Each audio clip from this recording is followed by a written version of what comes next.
ഇപ്പൊ കേരളത്തില് സയൻസ് പഠനം വളരെ നല്ല രീതിയിൽ പല വഴിക്ക് നടക്കുന്നുണ്ടെങ്കിലും സയൻസിനെ പറ്റിയുള്ള പഠനങ്ങൾ ആ നിലക്കുള്ള വിചാരങ്ങൾ യഥാർത്ഥത്തിൽ വളരെ കുറവാണെന്ന് എനിക്ക് തോന്നുന്നു. ഇപ്പൊ ഹിസ്റ്ററി ഓഫ് സയൻസോ ഫിലോസഫി ഓഫ് സയൻസോ നമ്മുടെ യൂണിവേഴ്സിറ്റികളിൽ പോലും എനിക്ക് തോന്നുന്നത് ഒരു പ്രധാനപ്പെട്ട ഒരു കോഴ്സായിട്ട് എവിടെ ഇല്ല എന്നാണ് എനിക്ക് എൻ്റെ തോന്നല്. ഒരു കോഴ്സായിട്ട് ചിലപ്പോൾ ചില പേപ്പറൊക്കെ ഞങ്ങൾ ഡിഗ്രി തലത്തിലൊക്കെ നേരത്തെ ഉണ്ടായിരുന്നു വായിച്ചു. അത് നമ്മൾ ഈ വൈജ്ഞാനിക വിഷയങ്ങളിൽ ഭാഷയിലുള്ള മലയാളത്തിലുള്ള എഴുത്തുകളുടെ കുറവ് ഒരുപക്ഷെ മലയാളത്തില് ഈ മൗലിക ചിന്തകൾ ഉണ്ടാകാത്തതിൻ്റെ തന്നെ കാരണങ്ങളിൽ ഒന്നാണ്.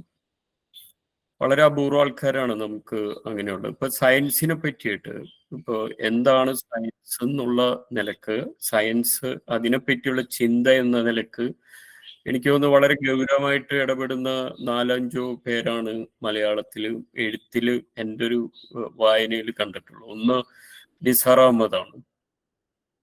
പിന്നെ എനിക്ക് ഒന്ന് വിജയകുമാർ സാറുണ്ട്. പിന്നെ ഗുജറാത്ത് സെൻട്രൽ യൂണിവേഴ്സിറ്റിയിലെ Sheeju Sam Varghese. Sheeju science philosophy ഒക്കെ തന്നെയാണ്. അവർ ട്രെയിൻഡ് ആൾക്കാരാണ്. ഇപ്പൊ നിസാർ അഹമ്മദ് ആയാലും ഷീജു ഒക്കെ ആയാലും they are trained in philosophy of science. പിന്നൊന്ന് ഞാൻ അടുത്തിടെ പലപ്പോഴും ചില പുസ്തകങ്ങൾക്ക് ഉള്ള റെസ്പോൺസ് പോലെ കണ്ടിട്ടുള്ള ഷിനോദ്. ശരിക്കും എനിക്ക് ഷിനോദ് എനിക്കാണ് ഹൈദരാബാദ് സെൻട്രൽ യൂണിവേഴ്സിറ്റിയിലാണെന്ന് തോന്നുന്നു, വ്യക്തമായ അറിവില്ല. ഇങ്ങനെ ഒരു 4-5 പേരാണ് യഥാർത്ഥത്തിൽ മലയാളത്തില് സയൻസ് ഇതിനെ പറ്റിയിട്ടുള്ള ഒരു ചിന്ത അല്പം വളരെ ഗൗരവത്തിൽ ഈ അടുത്ത കാലത്ത് മുന്നോട്ട് കൊണ്ടുപോകുന്നത്. ഞാനത് നേരത്തെ സൂചിപ്പിച്ച പോലെ ഈ ടോക്കിന്റെ ഒരു പ്രധാനപ്പെട്ട ഒരു ഉപയോഗം ഞാൻ വിചാരിക്കുന്നത് ഇങ്ങനെ കുറച്ച് പേരുകളും കുറച്ച് കാര്യങ്ങളൊക്കെ പിന്നീട് നിങ്ങൾക്ക് വായിക്കാൻ അത് ഹെൽപ്പ് ചെയ്യും എന്നുള്ള അർത്ഥത്തിലാണ്. ഇവിടെ സയൻസിന്റെ ചരിത്രം ഈ സമയത്ത് ഏതൊക്കെ അർത്ഥത്തിൽ പ്രധാനമാണെന്നുള്ളത് ഞാൻ പറയേണ്ട കാര്യമില്ല. ഈ സയൻസ് എന്ന് നമ്മൾ പറയുമ്പോൾ ഇതൊരു ഒറ്റ രീതി ശാസ്ത്രമല്ല സയൻസിൽ ഉണ്ടായിട്ടുള്ളത്. നിരവധി രീതിശാസ്ത്രങ്ങളുടെ ഒരു കളരി പോലെയാണ് ശാസ്ത്രം യഥാർത്ഥത്തിൽ പ്രത്യക്ഷപ്പെട്ടിട്ടുള്ളത്. അതല്ലെങ്കിൽ ഒരർത്ഥത്തിൽ ഈ ഏകീകൃതമായിട്ടുള്ള അല്ലെങ്കിൽ കൃത്യമായിട്ടുള്ള ഒരു രീതിശാസ്ത്രത്തെ ശാസ്ത്രത്തിനുണ്ട് അല്ലെങ്കിൽ സയൻസിനുണ്ട് എന്ന് നമ്മൾ പറയുന്നത് ഒരു തിയോളജി പോലെയാണ്. അത് നമ്മൾ ദൈവവിശ്വാസം പോലെയാണ് പറയുന്നത്. സയൻസ് ഒറ്റ സയൻസ് എന്നുള്ള അർത്ഥത്തിൽ അല്ലെങ്കിൽ ഒറ്റ രീതിശാസ്ത്രം എന്നുള്ള അർത്ഥത്തിൽ പറയുന്നത്. അത് നമുക്ക് മനസ്സിലായിട്ടുണ്ടെന്നാണ് എനിക്ക് തോന്നുന്നത്. പുതിയ മോഡേൺ സയൻസ് പ്രത്യേകിച്ച് 1920 ശേഷമുള്ള ക്വാണ്ടം മെക്കാനിക്സ് പോലുള്ള ഭാഗങ്ങൾ വന്നു കഴിയുമ്പോൾ, അതിനു മുമ്പായാലും അത് അങ്ങനെ തന്നെയാണ്. പക്ഷെ ഒരു പരിധിവരെ നമ്മൾ അതിനൊക്കെ റീഡ് ചെയ്തിരുന്നത്.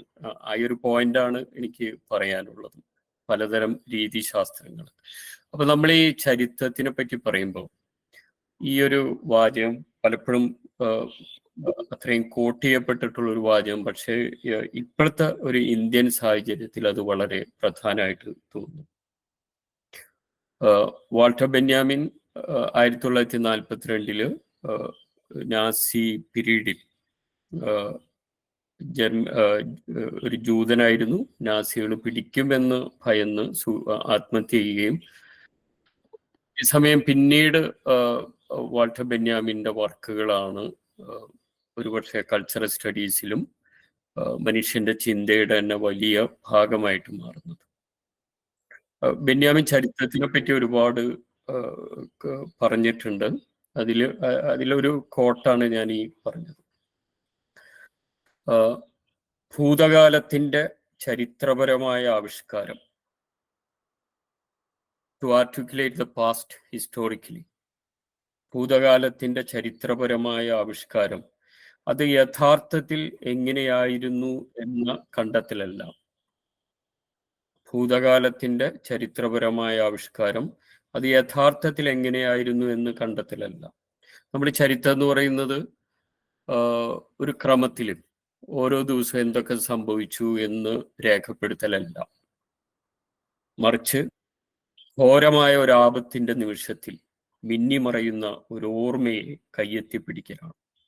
ഘോരമായ ഒരു ആപത്തിന്റെ നിമിഷത്തിൽ മിന്നിമറയുന്ന ഒരു ഓർമ്മയെ കയ്യെത്തിപ്പിടിക്കലാണ്. എം വി നാരായണ മാഷ് ട്രാൻസ്ലേഷനാണത്.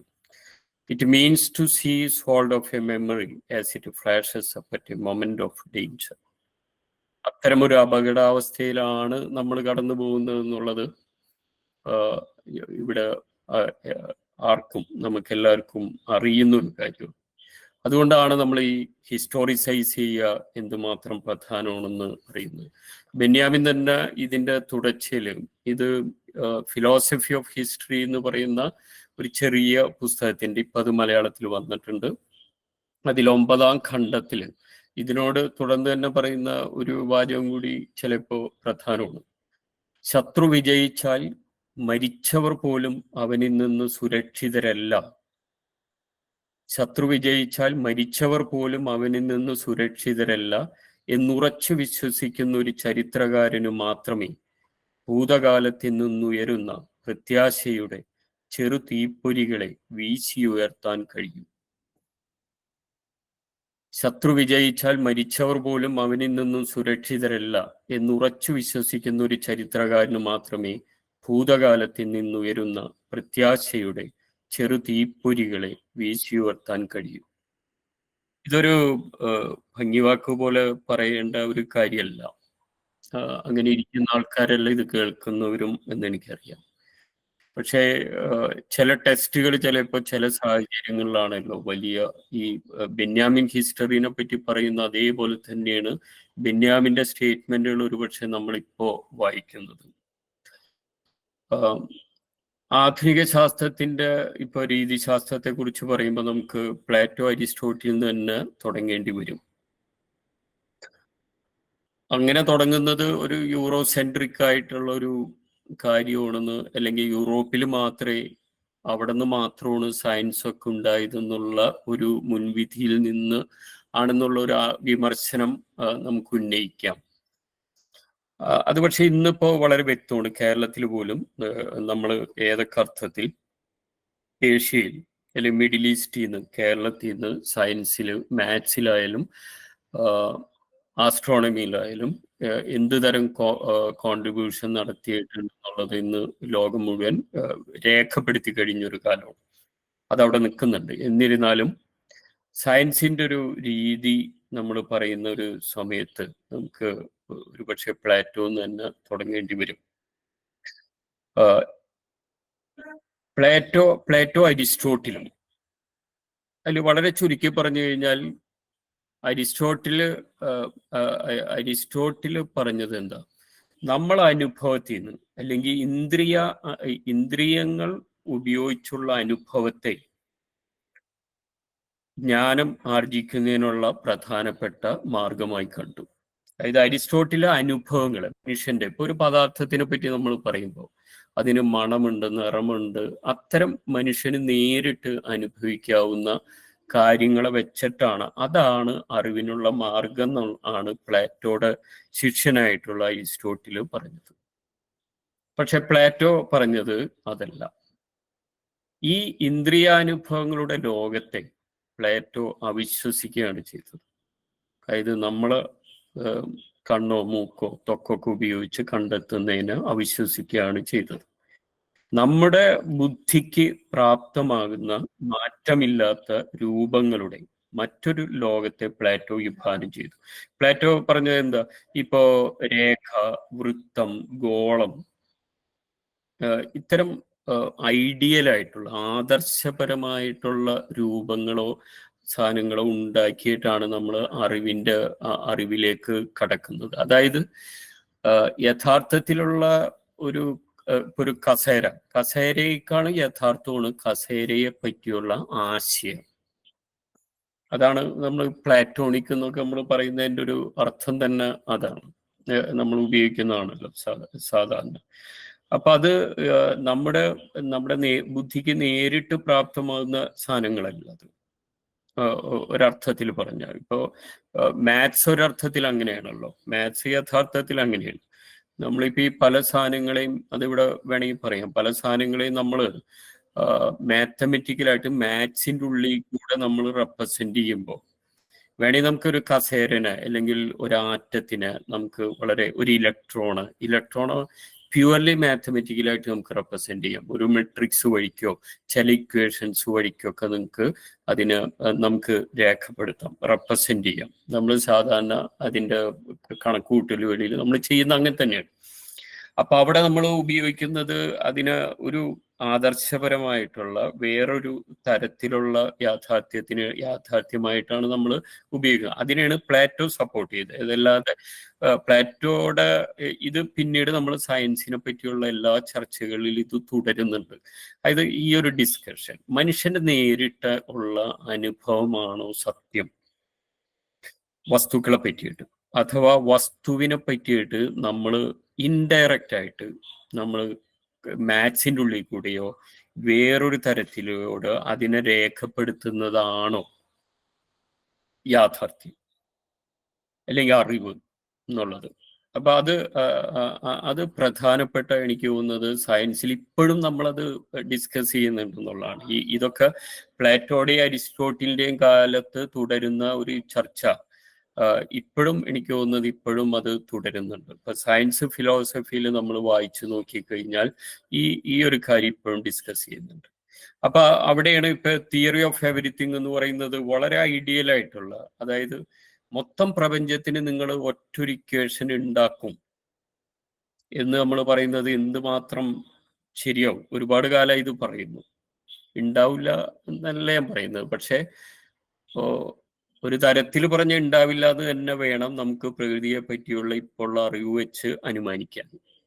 അത്തരം ഒറ്റ ഇക്വേഷൻസ്, ഒറ്റ യാഥാർത്ഥ്യം, ഒറ്റ തിയറി എന്ന് പറയുന്നത് നിരന്തരമായിട്ട് വികസിക്കുന്ന, നിരന്തരമായിട്ട് മാറ്റം വരുന്ന ഈ പ്രകൃതിക്ക് നമ്മൾ ഒറ്റ തിയറികൾ ഉണ്ടാക്കാൻ പറ്റുമോ? ഇവിടെയാണ് ഞാൻ പറഞ്ഞത് അതൊരു പ്ലാറ്റോണിക് ആയിട്ടുള്ള, അല്ലെ പ്ലാറ്റോ തുടക്കത്തിൽ തന്നെ പറഞ്ഞ കാര്യങ്ങൾ തന്നെയാണ്. ഈ രണ്ട് സ്ട്രീമും ഇപ്പോഴും നമുക്ക് ലൈവാണ്.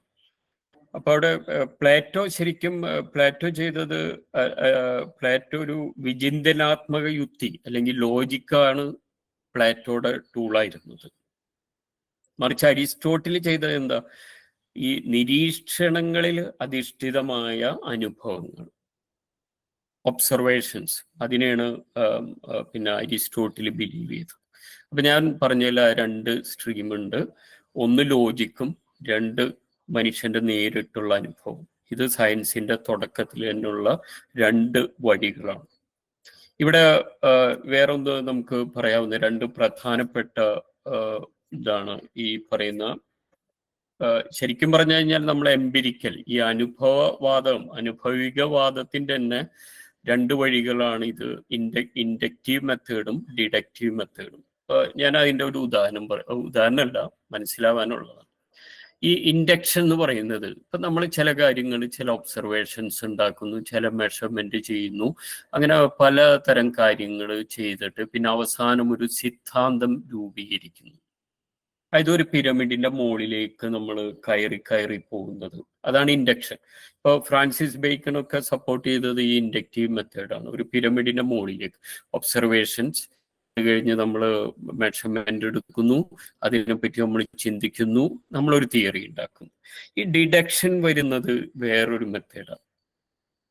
ഡിഡക്ഷൻ ഇപ്പോ ഉദാഹരണത്തിന് ഇവിടെ എന്തെങ്കിലും ഒരു ചില കാര്യങ്ങൾക്കൊരു ക്ലാരിറ്റി വേണ്ടി വരും ചിലപ്പോൾ കേട്ടോ. അതെന്തെങ്കിലും ഉണ്ടെങ്കിൽ നമുക്ക് സംസാരിക്കാം ഇതിന്റെ പറയുന്നത്. ഇപ്പൊ അറ്റോമിക് സ്ട്രക്ചറിനെ പറ്റി നമ്മൾ പഠിക്കുമ്പോൾ ക്വാണ്ടം മെക്കാനിക്സിന്റെ വളരെ ബേസിക് ആയിട്ടുള്ള സാധനമാണ് ഷ്രോഡിഞ്ചർ ഇക്വേഷൻ. അപ്പൊ ഷ്രോഡിഞ്ചർ ഇക്വേഷൻ ശരിക്കും ഒരു ഡിറൈവ്ഡ് ഇക്വേഷൻ എന്ന് പറയാൻ പറ്റില്ല. ഡിറൈവ്ഡ് ഇക്വേഷൻ എന്ന് പറയുന്നത് നമ്മൾ എപ്പോഴും പറയുക എന്തിനാന്ന് വെച്ചാൽ യഥാർത്ഥ നിലനിൽക്കുന്ന ചില സ്റ്റാൻഡേർഡ് ഇക്വേഷനിൽ നിന്ന് ഉണ്ടാക്കുന്നതാണ്. പക്ഷെ ഷ്രോഡിഞ്ചർ എന്താ ചെയ്തത്? ഷ്രോഡിഞ്ചർ ഒരു ഇക്വേഷൻ എഴുതി ഉണ്ടാക്കിയ ചെയ്തത്. വെറുതെ എഴുതി ഉണ്ടാക്കല്ല, അതിൻ്റെതായ ലോജിക്ക് ഉണ്ട് അതിന്റെ പിന്നിൽ.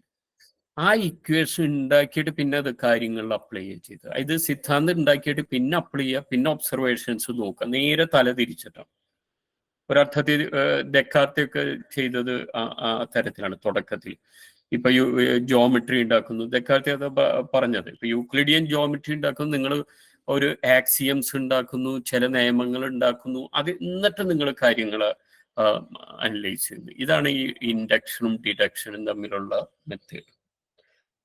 അപ്പൊ ഈ പല കൈവഴികൾ നമ്മൾ ഞാൻ പറയുന്നത്, ഇപ്പോൾ നമ്മൾ ഇതെന്തുകൊണ്ടാണ് നമ്മൾ ചർച്ച ചെയ്യുന്നത് വെച്ചാൽ, ഇപ്പോൾ സയൻസ് എന്താണെന്ന് ചോദിക്കുമ്പോൾ നമ്മൾ ഇവിടെ ഇരിക്കുന്ന എല്ലാവർക്കും വളരെ വ്യത്യസ്തമായിട്ടുള്ള അഭിപ്രായമായിരിക്കും. നമുക്ക് സയൻസിന്റെ ഗുണങ്ങളും സാധനങ്ങളും പലതരത്തിൽ അറിയാം. പക്ഷെ നമുക്കിപ്പോൾ ആവശ്യമുള്ള ഒരു പ്രധാനപ്പെട്ട കാര്യം, അത് ഏറ്റവും കൂടുതൽ പ്രതിരോധം നേരിടുന്ന ഒരു കാലത്ത് നമ്മൾ വളരെ കൃത്യമായിട്ട് നിങ്ങൾ എന്താണ് സയൻസ് എന്ന് ഉദ്ദേശിക്കുന്നതിന് നമുക്ക് പഠിക്കേണ്ടി വരുന്നുണ്ട്. അതല്ലാതെ നമ്മൾ പഴയ പോലെ പറഞ്ഞിരുന്നാൽ പറ്റില്ല. നമ്മൾ സ്വയം അതിനെ നവീകരിക്കുകയും വേണം. പലപ്പോഴും സയൻസ് തന്നെ നമ്മളൊരു ഒരു ഏക ഒരു വാദമായിട്ട് അല്ലെങ്കിൽ അങ്ങനെ എടുത്തിട്ടുണ്ടെങ്കിൽ, ഇപ്പോൾ ഒരു ഏകീകൃതമായിട്ടുള്ള അല്ലെങ്കിൽ വളരെ കൃത്യമായിട്ടുള്ള സ്റ്റാറ്റിക് ആയിട്ടുള്ള ഒരു സാധനമായിട്ട് സയൻസിന് എടുക്കുകയാണെങ്കിൽ അത് യഥാർത്ഥത്തിൽ വളരെ തിയോളജിക്കൽ തന്നെയാണ്, അത് മതപരം തന്നെയാണ്. അതുകൊണ്ടാണ് നമ്മൾ ഈ സയൻസിന്റെ പല തീവ്രവാദികളും വളരെ പെട്ടെന്ന് മതത്തിന്റെ തീവ്രവാദികളായിട്ട് മാറുന്നത്. എന്ന് വെച്ചാൽ അത് രണ്ടും ഒന്ന് തന്നെയാണ്. അത് അപ്പൊ സയൻസിന്റെ ഒരു ഇതിനായിട്ടൊരു ബന്ധമില്ല അതിന്. അപ്പൊ ഇവിടെ ഇപ്പൊ തന്നെ ഞാൻ നോക്കൂ, ഏതോ നൂറ്റാണ്ടിൽ തന്നെ ഇതിന് എത്രയോ രീതികളും വളരെ ഓപ്പോസിറ്റ് ആയിട്ടുള്ള രീതിശാസ്ത്രങ്ങളും സയൻസിൽ ഉണ്ടായി വരുന്നു.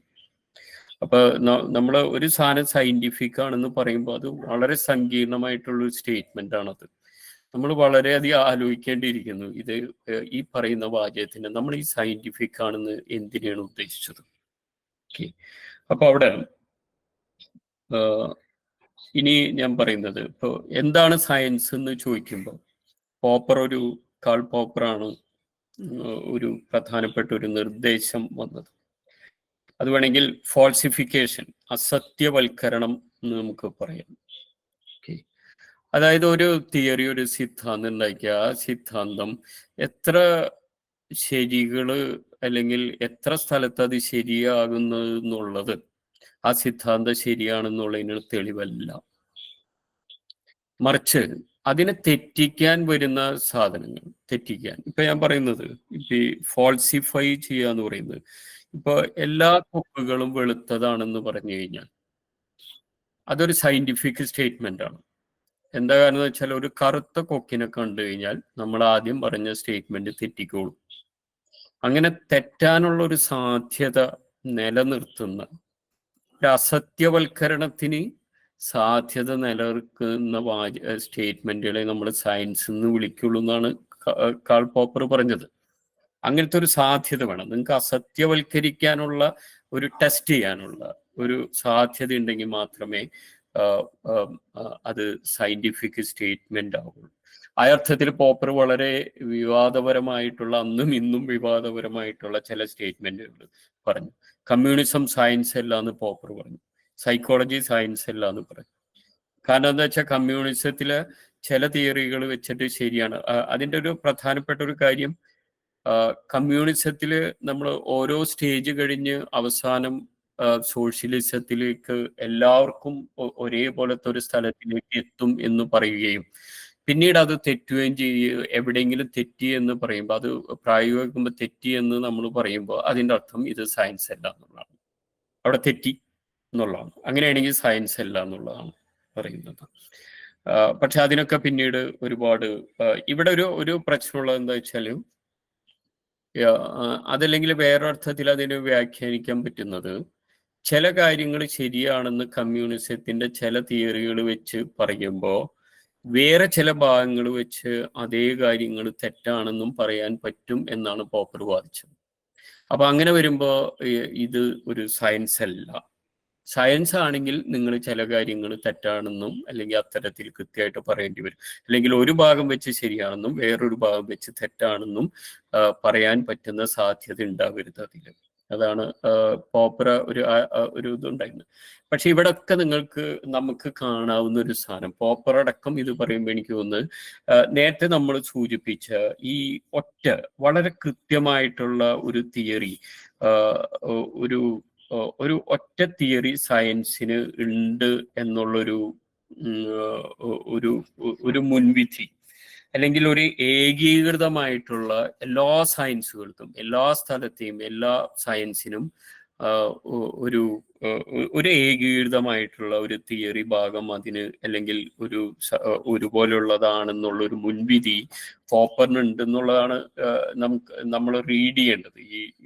ഈ ഒരു ഇതിൽ നമ്മൾ വായിച്ചെടുക്കേണ്ട ഒരു സാധനത അതാണ് അതിലേക്ക് അവര് വരുത്തിയിരിക്കുക. സിദ്ധാന്തത്തെ സാധൂകരിക്കാനല്ല, മറിച്ച് അത് തെറ്റാണെന്ന് സ്ഥാപിക്കാനുള്ള ശ്രമങ്ങളെ സിദ്ധാന്തം അതിജീവിക്കുന്നുണ്ടോ എന്ന് നോക്കിയാണ് വേണ്ടത്. അതാണ് പോപ്പർ പറഞ്ഞത്. ഞാൻ ഒന്നുകൂടി വേണമെങ്കിൽ പറയാം, ഏകദേശം അങ്ങനെ ഇരിക്കും. സിദ്ധാന്തത്തെ സാധൂകരിക്കാനല്ല, മറിച്ച് അത് തെറ്റാണെന്ന് സ്ഥാപിക്കാനുള്ള ശ്രമങ്ങളെ സിദ്ധാന്തം അതിജീവിക്കുന്നുണ്ടോ, അതാണ് വേണ്ടത്. അതായിരുന്നു പോപ്പർ ഒരു മെത്തഡോളജി. ഇവിടെ ഇത് അല്പം സ്കാറ്റേഡ് ആണ് ഞാൻ പറയുന്നത്. ഞാൻ പലയിടത്തുനിന്ന് ചിലപ്പോൾ വായനയുടെ ഇടയിൽ വന്ന് ചിലപ്പോൾ എന്നെ സംബന്ധിച്ച് വളരെ കണക്റ്റഡ് ആയിട്ടുള്ള ചില കാര്യങ്ങളാണ് ഇതിലിടുന്ന സ്ലൈഡ്. ഇത് കഴിഞ്ഞ ദിവസം ഞാൻ വായിച്ചപ്പോൾ പെട്ടെന്ന് കണ്ടൊരു സാധനമാണ്. ഇപ്പൊ ഈ ക്യാപിറ്റലിന്റെ ഫസ്റ്റ് എഡിഷന്റെ ഇൻട്രഡക്ഷനിൽ മാസ് പറഞ്ഞ ഒരു സ്റ്റേറ്റ്മെന്റ് ആണ്. In the analysis of economic forms neither microscope nor chemical reagents are of assistance. The power of abstraction must replace both. അവിടെ നമ്മൾ ഒരുപക്ഷെ ഈ സോഷ്യൽ സയൻസിലേക്ക് വരുമ്പോൾ ഈ പവർ ഓഫ് അബ്സ്ട്രാക്ഷൻ എന്ന് പറയുന്നത് ഒരർത്ഥത്തിൽ അതൊരു മെറ്റാഫിസിക്കൽ പ്രയോഗമാണ്. നമ്മളെല്ലാം ഒന്നൊന്ന് കൂട്ടിയാൽ 2 കിട്ടുന്ന കണക്ക് മാത്രമല്ല, ഒന്നൊന്ന് കൂട്ടിക്കഴിഞ്ഞാൽ വലിയ 1 കിട്ടുന്ന കണക്ക് കൂടി നമുക്ക് ആവശ്യമായിട്ട് വരും. ഇതിപ്പോ മാത്സ് സോഷ്യൽ സയൻസിന്റെ കാര്യത്തിലാണ് ഇവിടെ പറഞ്ഞത്. പക്ഷെ മാത്സ് ജീവിച്ചിരുന്ന കാലത്തിന്റെ ഒരു പ്രത്യേകത കൊണ്ടാണ്. മാത്സ് 1910 ശേഷം, പ്രത്യേകിച്ച് ക്വാണ്ടം മെക്കാനിക്സ് ഒക്കെ വന്നതിന് ശേഷമാണ് മാത്സ് എഴുതിയിരുന്നെങ്കിൽ മാത്സ് ഇത് സയൻസിന്റെ കാര്യത്തിലും പറഞ്ഞിനി. ഈ പവർ ഓഫ് അബ്സ്ട്രാക്ഷൻ ഇന്ന് നമ്മൾ ഒരുപക്ഷെ സയൻസിൽ ഏറ്റവും കൂടുതൽ ഉപയോഗിക്കുന്ന ഒരു ടേമാണ്. മാത്സിൽ പോലും നമ്മൾ ഉപയോഗിക്കുന്ന ഒരു ടേം അതാണ്. ഇത്തരം ചർച്ചയിൽ നേരത്തെ ആരോ ഇവിടെ എഴുതിയിട്ട പോലെ ഞാനും ഇഷ്ടപ്പെടുന്ന ഒരു കാര്യം ചില പുസ്തകങ്ങൾ, സാധനങ്ങൾ ഒക്കെ ഒന്ന് കാണിക്കുക എന്നുള്ളതാണ്. നമുക്കെല്ലാവർക്കും ഒരു തുടർ വായനയും അർത്ഥത്തിലാണ് ഇത് പറയുന്നത്. അപ്പൊ കാന്റിന് നമുക്ക് ഇപ്പൊ യുക്തി നമ്മൾ സയൻസിൽ നമ്മളെപ്പോഴും പ്രയോഗിക്കുന്ന ഒരു വാക്കാണ്. അപ്പൊ അതിനെപ്പറ്റി എവിടെ പറയുമ്പോൾ നമുക്ക് കാന്റിന് തൊടാതെ പറ്റില്ല. He argued that our tools and methods for acquiring knowledge not only shape our understanding, but also influence the very nature of reality as it appears to us. അപ്പൊ നമ്മൾ ഉപയോഗിക്കുന്ന യുക്തി എന്ന് പറയുന്നത് തന്നെ അതിൻ്റെതായ ഒരു സ്വഭാവമുണ്ട് യുക്തിക്ക്. ഇതൊക്കെ ഇങ്ങനെ ഈ ആബ്സല്യൂട്ട് ആയിട്ടുള്ള വളരെ ആത്യന്തികമായിട്ടുള്ള സത്യത്തിന് കണ്ടെത്താനുള്ള ടൂളല്ല എന്ന് പണ്ടേ അറിയാവുന്ന ഒരു കാര്യമാണത്. എന്തുകൊണ്ടാണ് നമ്മൾ ഉപയോഗിക്കുന്ന ഈ ടൂളുകൾ തന്നെ അത് തന്നെ നമ്മൾ അറിയാൻ ശ്രമിക്കുന്ന അറിവിനെ തന്നെ രൂപപ്പെടുത്തും. ഇതൊക്കെ അങ്ങോട്ടും ഇങ്ങോട്ടും ചില രാസപ്രവർത്തനങ്ങളുണ്ട്. ഇപ്പൊ നമുക്ക് മോഡേൺ സയൻസിൽ ഇപ്പൊ ആറ്റോമിക് സ്ട്രക്ചറിനൊക്കെ പറ്റി പഠിക്കുമ്പോൾ ഇത് വീണ്ടും നമുക്ക് ആവശ്യമായിട്ട് വരുന്നുണ്ട്. ഒരു ഇലക്ട്രോണെ കാണാൻ നിങ്ങൾ ശ്രമിക്കുമ്പോൾ ഇലക്ട്രോണിന്റെ സ്ഥാനം മാറും. കാണാൻ ആ ശ്രമം കൊണ്ട് തന്നെ ഇലക്ട്രോണിന്റെ സ്ഥാനം മാറും. നമ്മൾ സ്ഥാനം കണ്ടെത്താനാണ് നമ്മൾ ശ്രമിക്കുന്നത്. സ്ഥാനം കണ്ടെത്തണമെങ്കിൽ നമുക്ക് അതിലേക്ക് എന്തെങ്കിലും ലൈറ്റ് അടിക്കേണ്ടി വരും. പക്ഷെ അത് തന്നെ അബ്സോർബ് ചെയ്ത് ഇലക്ട്രോൺ സ്ഥാനം മാറിയിരിക്കും. അതായത് നമ്മളെ ഒരു സാധനത്തിന്റെ സത്യം എന്താണെന്ന് കണ്ടെത്താൻ വേണ്ടി നമ്മൾ ശ്രമിക്കുന്നത് തന്നെ ആ ശ്രമം തന്നെ സത്യത്തിന്റെ പൊസിഷനിങ്ങിനെ മാറ്റുകയാണ് ചെയ്യുന്നത്. ഇത് ആധുനിക സയൻസിലെ നമ്മളെ ഒരു ഫാക്റ്റാണത് സാധനം. അതായത് ഒരു നിരീക്ഷണ വസ്തു ഒരു നിരീക്ഷകൻ, ഇത് തമ്മിൽ പഴയ സയൻസിൽ യാതൊരുവിധ പ്രവർത്തനവും ഇല്ല, പക്ഷെ പുതിയ സയൻസിലുണ്ട്. ഇത് വളരെ നമ്മൾ ചിലപ്പോൾ ദീർഘമായിട്ട് പഠിക്കേണ്ടതും സംസാരിക്കേണ്ട വിഷയമാണ് പറഞ്ഞത്. അപ്പൊ ഇത് ആധുനിക നമ്മൾ ക്വാണ്ടം മെക്കാനിക്സ് ഒക്കെ ആറ്റോമിക് സ്ട്രക്ചറിനെ പറ്റിയുള്ള പുതിയ സ്റ്റഡികൾ വന്നപ്പോൾ മനസ്സിലായ ഒരു കാര്യം, അത് ഈ ആറ്റോമിക് ലോകത്തിലേക്ക് പോകുമ്പോൾ. പക്ഷെ അതിനു മുമ്പ് തന്നെ അതേ കാര്യം തന്നെയാണ് ഒരർത്ഥത്തിൽ കാന്റ് പറയുന്നത്. ഇത് നമ്മൾ ഉപയോഗിക്കുന്ന ടൂൾസ് അത് തന്നെ ഷേപ്പ് ചെയ്യും ഏത് നമ്മളെ മനസ്സിലാക്കലിന്. അല്ലാണ്ട് ഏതെങ്കിലും ടൂൾ ഉപയോഗിച്ച് കഴിഞ്ഞാലും ഏത് ടൂൾ ഉപയോഗിച്ചാലും നമ്മളെ ഒരു കാര്യത്തിനെ പറ്റി, ഒരു വസ്തു പ്രപഞ്ചത്തെ പറ്റി നമ്മൾക്കുള്ള മനസ്സിലാക്കൽ ഒരേപോലെ അല്ല. ടൂളുകൾ മാറുമ്പോൾ അതിനനുസരിച്ച് മാറുന്നുള്ളതാണ്. അപ്പൊ അതിലുള്ള ഒരു ആപേക്ഷികത, അതാണ് അതിലെ പോയിന്റ്. അത് നമ്മൾ ഞാൻ പറയാൻ ശ്രമിക്കുന്ന ഒരു പോയിന്റ് തുടക്കത്തിലേ, സയൻസ് നമ്മൾ ഈ വളരെ ഏകീകൃതമായിട്ടുള്ള ഒരു സംഗതിയല്ല, അല്ലെങ്കിൽ അതിൽ നമ്മൾ യാഥാർത്ഥ്യത്തിലേക്ക് എത്തുന്ന വഴികൾ എത്ര സങ്കീർണമാണെന്നുള്ളതാണ് നമ്മൾ അറിയേണ്ടത്. അറിയുമ്പോൾ തന്നെ ഞാൻ തുടക്കത്തിൽ തന്നെ ഞാൻ ഒരു കാര്യം പറയാം. ഈ പോസ്റ്റ് മോഡേൺ തിയറി, ഈ പുതിയ ഫിലോസഫി സാധനങ്ങൾ വരുമ്പോൾ, പ്രത്യേകിച്ച് ഇന്ത്യയിൽ ആശിഷ് നന്ദി പോലുള്ള ഒരുപാട് ആൾക്കാർ പുതിയ തിയറികൾ ഇവിടെ ഉപയോഗിച്ചു വരുമ്പോൾ ഒരുപക്ഷെ അത് വളരെ നെഗറ്റീവായിട്ട് ഇവിടെ ഇന്ത്യയിൽ തന്നെ പിന്നീട് സയൻസിനെതിരായിട്ടുള്ളൊരു വിമർശനമായിട്ട് ഉപയോഗിക്കപ്പെട്ടിട്ടുണ്ട്. അതിനെ ഈ മീരാനന്ദ പോലുള്ള ആൾക്കാർ വളരെ എഫക്റ്റീവായിട്ട് അതിനെ എതിർക്കാൻ നോക്കിയിട്ടുമുണ്ട്. അപ്പൊ ആ അർത്ഥത്തിൽ നമ്മൾ ഈ ഡിസ്കസ് ചെയ്യുന്ന വിഷയം, ഞാനത് പറയുന്നത് ശാസ്ത്ര പ്രവർത്തകരെന്ന നിലക്ക് സയൻസിന്റെ ഉള്ളിൽ വർക്ക് ചെയ്യുന്ന, കേരളത്തിൽ ചിലപ്പോൾ ഒരുപക്ഷെ ഒരുപാട് ഇതിൻ്റെ ഉള്ളിൽ അധ്യാപകരല്ലാത്തവരും ബാക്കിയുള്ളവരും എല്ലാവരും ചിലപ്പോൾ ഈ പ്രസ്ഥാനത്തിനെ വളരെയധികം മുന്നോട്ട് കൊണ്ടുപോകുന്ന ആൾക്കാർ, സയൻസ് എന്താണെന്ന് നമ്മൾക്ക് കുറച്ചും കൂടി അതിൻ്റെ ഒരു ധാരണയെ പറ്റി ചിന്തിക്കാൻ വേണ്ടിയിട്ടാണ് ഞാൻ പറയുന്നത്. ഈ പറയുന്നത് തന്നെ നെഗറ്റീവായിട്ട് ഉപയോഗിക്കാൻ പറ്റുന്ന അപകടങ്ങൾ നിലനിൽക്കുന്നുണ്ട്. അതേസമയം അതിൻ്റെ അർത്ഥം നമ്മളിത് ചർച്ച ചെയ്യരുതെന്നല്ല. ഒന്നാമത് സയൻസിനെ പറ്റിയുള്ള ചർച്ച നമ്മൾ മുന്നോട്ട് കൊണ്ടുപോകേണ്ടതാണ് യഥാർത്ഥത്തിൽ. ഇനി അടുത്ത ഇത് പറയുമ്പോൾ ആണ് പോസിറ്റിവിസം എന്ന് പറയുന്നത്. അഗസ്റ്റേ കോംതെ പോസിറ്റിവിസ്റ്റം. അവിടുത്തെ ഇത് objective world is away from the observer.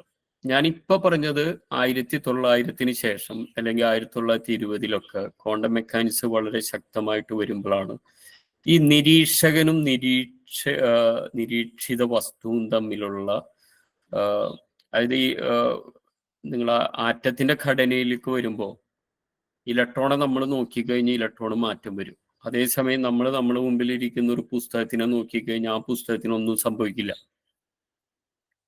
പക്ഷെ ഈ അറ്റോമിക് വേൾഡിൽ അങ്ങനെയല്ല സംഭവിക്കുന്നത്. പക്ഷെ പഴയ പോസിറ്റിവിസ്റ്റുകളാണ് തുടക്കത്തിൽ തന്നെ വളരെ ഗൗരവമായിട്ട് വന്നിട്ടുള്ളത്. അവര് പ്രധാനമായിട്ട് നമ്മൾ നേരത്തെ പറഞ്ഞതിൻ്റെ ഒരു തുടർച്ച തന്നെ, അവരായ അനുഭവത്തിനെയാണ് അവര് ഡിപ്പെൻഡ് ചെയ്ത്. അതും ഈ പറയുന്നത് ഒരർത്ഥത്തിൽ പറഞ്ഞു കഴിഞ്ഞിട്ടുണ്ടെങ്കിൽ കോംതെയുടെ ഒരു പ്രധാനപ്പെട്ട ഒരു കാര്യം, ഈ പ്രകൃതി പ്രതിഭാസങ്ങളെയും അവയുടെ ബന്ധങ്ങളെയും ഗുണങ്ങളെയും കുറിച്ച് അനുഭവങ്ങളിലൂടെ സ്വരൂപിക്കുന്ന ജ്ഞാനത്തെയാണ് പോസിറ്റിവിസ്റ്റുകൾ ശരിയായ ജ്ഞാനമായിട്ട് പരിഗണിക്കുന്നത്. ഞാൻ നേരത്തെ പറഞ്ഞ ഒരു കാര്യം തന്നെ. ഒരു വളരെ ചുരുക്കി പറഞ്ഞ അവർ തിയറിറ്റിക്കലായിട്ടുള്ള ആർഗ്യുമെന്റ്സുകളെ അവർ നിഷേധിച്ചിരുന്നു. അതുകൊണ്ടാണ് തോംസൺ ഇലക്ട്രോൺ കണ്ടുപിടിക്കുമ്പോൾ ഇലക്ട്രോണെ പറ്റിയിട്ട് വേറെ അറിയുന്ന ആൾക്കാരുണ്ടായിരുന്നു യഥാർത്ഥത്തിൽ. പക്ഷെ അവർക്ക് തിയററ്റിക്കലായിട്ട് ഇതൊരു പാർട്ടിക്കിളാണെന്ന് പ്രെഡിക്റ്റ് ചെയ്യാൻ പറ്റിയില്ല. പക്ഷെ തോംസൺ അത് പറ്റി. അങ്ങനെ ചില കുഴപ്പങ്ങൾ ഈ അനുഭവവാദികൾ ഉണ്ടാക്കിയിട്ടുണ്ട് താനും. നമുക്ക് പെട്ടെന്ന് ഈ കൈവഴികൾ, ഒന്ന് അനുഭവത്തിന്റെ അനുഭവമാണ് യഥാർത്ഥം എന്ന് വാദിക്കുന്ന ആൾക്കാർ, രണ്ടാമത്തെ സൈദ്ധാന്തികമായിട്ട് അതിനെ കാണുന്നത്. സൈദ്ധാന്തികമായി കാണുമ്പോൾ പലപ്പോഴും നമ്മൾ മാത്സിന്റെ ഉള്ളിൽ കൂടെ അതിനെ കാണാം ഒരു വസ്തുവിനെ. ഇപ്പൊ ഇലക്ട്രോണെ ഞാൻ നേരത്തെ പറഞ്ഞ പോലെ ഇലക്ട്രോണിന്റെ സ്വഭാവങ്ങൾ നേരിട്ടറിയുന്ന നെഗറ്റീവ് ചാർജ് ഉണ്ടെന്നൊക്കെ പറയുന്നതിന് പകരം ഇലക്ട്രോണെ ഞാനൊരു മാത്സിന്റെ ഇക്വേഷനായിട്ട് എഴുതുന്നത്, അത് അതിൻ്റെ ഒരു സൈദ്ധാന്തിക മാതൃകയാണ്. നിങ്ങൾക്ക് അതിനൊരു മാത്തമെറ്റിക്കൽ ഇക്വേഷനായിട്ട് എഴുതാം. നമ്മൾ അങ്ങനെയാണ് അതിനെ പഠിക്കുന്നത് ഇപ്പോൾ. അപ്പൊ ഇതാണ് ഈ സാധനത്തിൽ എവിടെയാണ് ശരി എന്നുള്ള ഒരു ഡിസ്കഷനാണ്. അവിടെ ന്യൂട്ടന്റെ ഇത് വരുമ്പോൾ ഇത് വില്യം ബ്ലെയ്ക്കിന്റെ ഒരു പെയിന്റിംഗ് ആണ്. ന്യൂട്ടൺ എന്ന് പറയുന്ന പെയിന്റിംഗ് ആണ് ന്യൂട്ടൺ എന്ന് പറഞ്ഞിട്ട്. ബ്ലെയ്ക്ക് പോയറ്റാണ്, വലിയ പെയിന്റർ ആയിരുന്നു. അപ്പൊ ഈ പെയിന്റിംഗ് കണ്ടാൽ അറിയാൻ പറ്റും ന്യൂട്ടന്റെ ശരീരത്തിൽ നിറയെ ത്രികോണങ്ങളും, ന്യൂട്ടൺ വരക്കുന്നത് തന്നെ ഏതൊരു ട്രയാങ്കിളൊക്കെയാണ്. അപ്പൊ അത് അന്ന് ന്യൂട്ടന്റെ തിയറങ്ങൾ വരുമ്പോൾ അതിനോടുള്ള ഒരു എന്തെന്ന് പറയാ, അതിനോടുള്ള ഒരു ക്രിറ്റിസിസമാണ് യഥാർത്ഥത്തിൽ ബ്ലെയ്ക്ക് പറയുന്നത്. അപ്പൊ ആ ക്രിറ്റിസിസത്തിൽ പ്രധാനപ്പെട്ട കാര്യങ്ങളാണ്. ഒന്ന്, ന്യൂട്ടന്റെ classical mechanics depends on absolute space and absolute time. Newton ഇതിന് ഗലീലിയോണ് യഥാർത്ഥത്തിൽ സയൻസിനെ മുഴുവനായിട്ടും മാത്സിന്റെ ഉള്ളിലേക്ക് ആക്കുന്നത് ന്യൂട്ടനേക്കാൾ. അതുകൊണ്ടാണ് മോഡേൺ സയൻസിന്റെ പിതാവെന്ന് നമ്മൾ ഗലീലിയോനെ വിളിക്കുന്നത്. ന്യൂട്ടന്റെ ക്ലാസിക്കൽ മെക്കാനിക്സും ചെയ്തത് എന്താ വെച്ചാൽ ഈ കേവലമായിട്ടുള്ളൊരു സ്ഥലം, കേവലമായിട്ടുള്ള എന്ന് പറഞ്ഞു കഴിഞ്ഞാൽ ഒരു മാത്തമെറ്റിക്കൽ ആയിട്ടുള്ള, നമ്മളിപ്പോ അത് ഭൂമിയിൽ സംഭവിക്കുമ്പോഴുള്ള എല്ലാ പ്രശ്നങ്ങളും ഉൾപ്പെടുത്തിയിട്ടല്ല ചെയ്യുക. പല പ്രശ്നങ്ങളും അതിൽ നിന്ന് ഒഴിവാക്കിയിട്ട് വളരെ ഐഡിയൽ ആയിട്ടുള്ള, വളരെ മിനിമം ആയിട്ടുള്ള ഒരു ആദർശവൽക്കരിക്കപ്പെട്ട ഒരു എക്സ്പെരിമെന്റ് ആണ് നമ്മൾ യഥാർത്ഥത്തിൽ നമ്മൾ മാത്തമെറ്റിക്കലായിട്ട് ഡിറൈവ് ചെയ്യുക. ആ വാചകങ്ങളൊക്കെ വിശദീകരണം ആവശ്യമുള്ളതാണ്, പക്ഷെ അത് നമുക്ക് ഇതിലോ പിന്നീടോ സംസാരിക്കാം. അപ്പോ ഈ കേവലമായിട്ടുള്ളൊരു സ്ഥലം, കേവലമായിട്ടുള്ളൊരു സമയം യഥാർത്ഥത്തിലുള്ളതല്ല. യഥാർത്ഥത്തിൽ ഈ ഇഷ്യൂസ് ഒക്കെ നമ്മൾ ഈ ഒരു പൈപ്പിൽ കൂടെ വെള്ളം ഒഴുകുന്നത് വളരെ മാത്തമെറ്റിക്കലായിട്ട്, വളരെ ഐഡിയൽ ആയിട്ടുള്ള പൈപ്പ്, വളരെ ഐഡിയൽ ആയിട്ടുള്ള വെള്ളം, ഇത് ഒഴുകുന്നതിനെ പറ്റി ഇക്വേഷൻ ഉണ്ടാക്കുന്നതും പക്ഷെ നമ്മളെ വീട്ടിലൊരു പൈപ്പിൽ കൂടെ വെള്ളം ഒഴുകുന്ന അവസ്ഥയും തമ്മിൽ വ്യത്യാസമുണ്ട്. ഞാൻ ആദ്യം പറഞ്ഞ ഐഡിയൽ ഏർപ്പാടാണ് ഈ പറഞ്ഞ ആബ്സല്യൂട്ട് സ്പേസ്, ആബ്സല്യൂട്ട് ടൈം. ഇതാണ് ഐൻസ്റ്റീൻ വരുമ്പോൾ തകർക്കപ്പെടുന്നത്. അവിടെ ഈ ആബ്സല്യൂട്ട് സ്പേസ്, ആബ്സല്യൂട്ട് ടൈമും പോകും. അതിന് പകരം റിലേറ്റീവ് ആയിട്ടുള്ള ഒരു ആപേക്ഷികമായിട്ടുള്ള വരും. ഇതിലൊരു ആപേക്ഷികതയില്ല ന്യൂട്ടന്റെ ഇതിൽ. അതുകൊണ്ടാണ് ഈ ചിത്രത്തിൽ അങ്ങനെ വളരെ കൃത്യമായിട്ടുള്ള സാധനങ്ങൾ ന്യൂട്ടന്റെ ശരീരത്തിൽ പോലും വരച്ചു വെച്ചിരിക്കുന്നത്. അവിടെ ഒന്ന്, if we know the present we can predict the future. ഇപ്പൊ ഈ നിമിഷം എന്താണെന്ന് അറിഞ്ഞാൽ ഒരു പദാർത്ഥം കുറെ സമയം കഴിഞ്ഞാൽ എന്താവും എന്ന് പറയാം. ഇതിനെയാണ് നമ്മൾ നിർണയവാദം എന്ന് പറയുന്നത്, ഡിറ്റർമിനിസം നമ്മൾ പറയുന്നത്. പിന്നീട് സയൻസിന് പലപ്പോഴും ഈ ഡിറ്റർമിനിസം നമുക്ക് ആറ്റം ഘടനയിലേക്ക് വരുമ്പോൾ ഇല്ല. അവിടെ പ്രധാനപ്പെട്ട ഒരു വാക്ക് പെട്ടെന്ന് വരുന്നത് 1920കളിലൊക്കെ വരുമ്പോൾ സയൻസിൽ വരുന്ന ഒരു പ്രധാനപ്പെട്ട വാക്ക് പ്രോബബിലിറ്റിയാണ്, അതായത് സാധ്യത. അതിനു മുമ്പ് വരെ എല്ലാം വളരെ കൃത്യമാണ്. പക്ഷെ പിന്നീട് നമ്മൾ ഇപ്പൊ പഠിക്കുന്ന സയൻസിൽ മുഴുവൻ സാധ്യതകളുടെ സയൻസാണ്. അപ്പൊ ആ ഒരു പീരീഡില് 1900-ലാണ് പ്ലാങ്ക് ആ തിയറം കൊണ്ടുവരുന്നത്. ഇനി the world is knowable and by using those knowledge we can have a better world. ലോകം നമുക്ക് പഠിക്കാൻ പറ്റിയ സാധനമാണ്. ആ അറിവുകൾ വെച്ച് കൂടുതൽ മെച്ചപ്പെട്ട ലോകത്തിന് ഓരോ ദിവസം കൊണ്ടും നമുക്ക് ഉണ്ടാക്കാൻ പറ്റും. That world is a creator and his laws. അതിനൊരു സൃഷ്ടാവ് ഉണ്ടാവും, സൃഷ്ടാവ് ഉണ്ടാക്കിയ നിയമങ്ങൾ. ഇതൊക്കെ ന്യൂട്ടന്റെ തിയറിയിൽ അന്ന് ഉള്ള കാര്യങ്ങളാണ്. അപ്പൊ അവിടെ ഇനി ഞാൻ പറയുന്നത് ഗലീലിയോ. ഞാൻ നേരത്തെ പറഞ്ഞു, ഗലീലിയോണ് യഥാർത്ഥത്തിൽ ഈ നാച്ചുറൽ റിയാലിറ്റീസിനെ മാത്സിന്റെ ഭാഷയിലേക്ക് മുഴുവനായിട്ട് മാറ്റുന്നത്. അതുകൊണ്ടാണ് ഇപ്പൊ നമുക്ക് സയൻസിന്റെ ലാംഗ്വേജ് എന്താണെന്ന് ചോദിച്ചു കഴിഞ്ഞാൽ ഒരു സംശയമില്ല, ഇറ്റ്സ് മാത്തമെറ്റിക്സ്. മാത്സിന്റെ ഉള്ളിൽ കൂടിയാണ് നമ്മൾ എല്ലാം പറയുന്നത്. യഥാർത്ഥത്തിൽ ഒരു ഇലക്ട്രോണെ പറ്റി പറയുന്നതോ ഒരു ആറ്റത്തിനെ പറ്റി പറയുന്നതോ ഒന്നും നമ്മൾ നേരിട്ട് നമ്മൾ അനുഭവമില്ല, പക്ഷെ മാത്സിന്റെ ഉള്ളിൽ കൂടിയാണ്. ഇത് മുഴുവനായിട്ട് നടപ്പിലാക്കുന്നത് ഗലീലിയോ. ഈ ഹുസൈൽ അല്ലെ ഹൈദഗർ, ആദ്യത്തെ ഫിനോമിനോളജിസ്റ്റ്, ഇവരൊക്കെ ഫിലോസഫിയിൽ വർക്ക് ചെയ്തിരുന്ന ആൾക്കാരാണ്. അപ്പൊ അന്ന് ഈ പറയുന്ന സയൻസും ഫിലോസഫിയും തമ്മിൽ അത്തരത്തിലുള്ള ഒരു ഡയലോഗ് നിരന്തരമായിട്ട് നടക്കുന്നുണ്ട്. അതിപ്പോഴും നടക്കുന്നുണ്ട്, പക്ഷെ അതിൻ്റെ രീതികൾ വ്യത്യാസമുണ്ട്. ഓക്കെ, ഞാൻ നേരത്തെ പറഞ്ഞ പോലെ ഇപ്പോ ആധുനിക ശാസ്ത്രത്തിന്റെ ലോകവീക്ഷണം അതിൻ്റെ ശക്തമായ രൂപത്തിൽ ഫോം ചെയ്യുന്ന, ഉരുവം കൊള്ളുന്നത് ഗലീലിയോയിലാണ്. യഥാർത്ഥത്തിൽ. ഇന്ന് നമ്മൾ ഉപയോഗിക്കുന്ന സയൻസിന്റെ ലോകവീക്ഷണം യഥാർത്ഥത്തിൽ ഗലീലിയോ ഉണ്ടാക്കിയിട്ടുള്ളത്. അതിൻ്റെ ഉള്ളിലാണ് നമുക്ക് വരുന്നത്. അപ്പൊ അവിടെ ഹുസൈൽ പറഞ്ഞു, അപ്പൊ ഗലീലി ഈ മാത്സിന്റെ ഉള്ളിലേക്ക് ആക്കുമ്പോൾ ഒരു പ്രശ്നം എന്താ? What is covered by Galileo is a realm of original evidences. നമുക്ക് നേരിട്ട് എത്താൻ പറ്റും. മാത്സിന്റെ ഉള്ളിൽ കൂടെയാണ് നമ്മൾ പലതും തെളിയിക്കുന്നത്. ഇലക്ട്രോൺ ഉണ്ടെന്നോ ആറ്റുണ്ടെന്നോ, ഇവൻ ആറ്റുണ്ടെന്നോ പോലും നമ്മൾ ആദ്യം സ്റ്റാറ്റിസ്റ്റിക്കലായിട്ടാണ് മാത്സിന്റെ ഉള്ളിൽ കൂടെ തന്നെയാണ് തെളിയിക്കുന്നത് പലതും. പക്ഷെ ഗലീലിയോ മാത്സിന്റെ ഉള്ളിലേക്ക് നിങ്ങൾ മുഴുവനായിട്ട് ഇതിനെ മാറ്റുമ്പോൾ യഥാർത്ഥത്തിൽ മനുഷ്യന്റെ നേരിട്ടുള്ള അനുഭവത്തിന് മറക്കപ്പെടും എന്നുള്ളതാണ് ഹുസൈലും പിന്നീട് ഹൈദഗറും അതിന് ഇതിന് ഗലീലിയോ ഇതിന് മനുഷ്യന്റെ അനുഭവത്തിന് ഒഴിവാക്കുന്നതിന് വളരെ കഠിനമായിട്ട് വിമർശിക്കുന്നുണ്ട്. അവിടെ എന്താ പറഞ്ഞത്? A rupture between scientific object and empirical object. ഇവിടെ എന്താ, സയൻസിന്റെ ഉള്ളില് ഒരു കസേര എന്ന് പറയുന്നതും യഥാർത്ഥ ജീവിതത്തിലെ കസേരയും തമ്മിൽ വ്യത്യാസമുണ്ട്. അതാണ് മനസ്സിലാക്കേണ്ടത്. സയൻസിൽ നമ്മൾ അതിനെ മാത്തമാറ്റിക്കലായിട്ട് നമ്മൾ അതിനെ പ്രസന്റ് ചെയ്യുമ്പോഴും യഥാർത്ഥത്തിലുള്ള സാധനം. അപ്പൊ സയൻസിന്റെ ഉള്ളിലെ പൂവ് വേറൊരു പൂവാണ്, അതേസമയം യഥാർത്ഥത്തിൽ മുറ്റത്ത് നിൽക്കുന്ന പൂവ് വേറൊന്നാണ്. സയൻസിലെ ഒബ്ജക്റ്റുകൾ യഥാർത്ഥത്തിൽ വേറൊരു തരത്തിൽ നമ്മൾ നിർമ്മിച്ചെടുക്കുന്നതാണ്. അത് മാത്സിന്റെ ഒരു പ്രധാനമായിട്ടും മാത്സിന്റെ ഒരു പ്രോപ്പർട്ടിയും കൂടിയാവാം. അത്തരത്തിൽ ഉണ്ടാക്കിയാലേ നമുക്കത് ചെയ്യാൻ പറ്റുള്ളൂ. അത് it forgets the roots of life. ഇതൊക്കെ നമ്മൾ ഗലീലിയോയുടെ ആ മെത്തഡോളജിക്കുള്ള ഇവരെ വിമർശനങ്ങളായിരുന്നു. By accepting the mathematisation of modern science hit the meaning of life. Meaning has a connection to think. അതായത് അർത്ഥം, നേരിട്ടുള്ള ഒരു തരം അർത്ഥം ഇല്ലാണ്ടാക്കുന്നു. ഇപ്പൊ ഞാൻ നേരത്തെ ഉദ്ദേശിച്ച പോലെ ഇപ്പൊ ഇലക്ട്രോണ നമ്മളൊരു ഇക്വേഷൻ വെച്ചിട്ടാണ് നിങ്ങൾ എഴുതി ഉണ്ടാക്കുന്നെങ്കിൽ അതിനൊരു നേരിട്ടുള്ള ഒരു അർത്ഥം കിട്ടായില്ല. ഈ അർത്ഥത്തിന് ചിന്തയായിട്ട് ബന്ധമുണ്ട്. അങ്ങനെ വരുമ്പോൾ പറയേണ്ട എന്താ, സയൻസിന് ചിന്തയില്ല എന്ന്. അത് വളരെ ഇത് നമ്മള് വളരെ രസകരമായിട്ടുള്ള ആർഗ്യുമെന്റുകളാണ്. പക്ഷേ at the same time these things are very serious. ഈ ക്രിറ്റിസിസങ്ങൾ വളരെ സീരിയസ് ആണ്. ഇപ്പൊ ഫെയ്മാനെ പോലുള്ള വലിയ സയന്റിസ്റ്റുകളടക്കം പിന്നീട് പറഞ്ഞിട്ടുണ്ട് മാത്സ് ഇല്ലാത്ത ഒരു സയൻസിൽ ഇപ്പൊ ഏതെങ്കിലും സമയത്ത് വരുമോ എന്നുള്ളത്. വന്നാൽ നല്ലതായിരിക്കും അടക്കം പറഞ്ഞിട്ടുണ്ട്. അതിൻ്റെതായ, പക്ഷെ നമുക്ക് ഇപ്പം അറിയാൻ പറ്റും നമ്മൾ ഇതുവരെ എവിടെ എത്തിയിട്ടുള്ളതും ഈ മെത്തഡോളജി കൂടെ തന്നെയാണ്. Science do not think. Science has limited the being in its own ontological framework.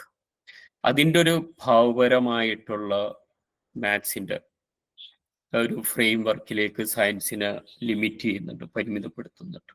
പക്ഷെ അതിനെ എതിർത്തുണ്ട്. ഇപ്പൊ ഈ ഡോൺ ഇഡേ എന്ന് ഒക്കെ പറയുന്ന അമേരിക്കൻ ഫിലോസഫർ പറഞ്ഞത്, Husserl neglects the social technological and practical dimensions of science. Husserl പറഞ്ഞത് പ്രധാനമായിട്ടും ഈ ഗലീലിയോ എന്ന് പറയുന്നത് പരീക്ഷണങ്ങൾ നടത്തിയ ആളും കൂടിയായിരുന്നു, വെറും മാത്സ് മാത്രമല്ല. ഇപ്പോ ഒപ്പം തന്നെ ആധുനിക ശാസ്ത്രത്തിന്റെ ഗണിതവൽക്കരണത്തിന് വിധേയമാക്കുന്ന ഒരു ബൃഹത് പ്രവർത്തനം ഗലീലിയോയിലുണ്ട്. അതേസമയം ഈ പരീക്ഷണങ്ങളും നടത്തിയിരുന്ന ഒരാൾ തന്നെയാണ്. പക്ഷെ അത്തരം കാര്യങ്ങളൊന്നും ഹുസൈൽ അല്ലെങ്കിൽ ഹൈദഗറോ കണക്കിലെടുക്കുന്നില്ല എന്നാണ് ഇതേ പറഞ്ഞത്. അപ്പൊ ഇതിനോട് ബന്ധപ്പെട്ടിട്ട് ഇത് ബോറാണ്, നീൽസ് ബോർ. നമ്മൾ സയൻസ് പഠിക്കുന്നവർക്കും വളരെ ഒരു അറിയുന്ന ഒരാളായതുകൊണ്ട് ബോറിന്റെ പല സ്റ്റേറ്റ്മെന്റുകളും വളരെ രസകരമാണ്. ബോർ പറഞ്ഞൊരു സ്റ്റേറ്റ്മെന്റ് ആണ്, you are not thinking, you are just being logical. അതേപോലെയാണ് രണ്ടാമത്തെ സ്റ്റേറ്റ്മെന്റ്. നമ്മൾ സാധാരണ പറയുക ഒരു തെറ്റിന്റെ വിപരീതം ശരിയായിരിക്കും.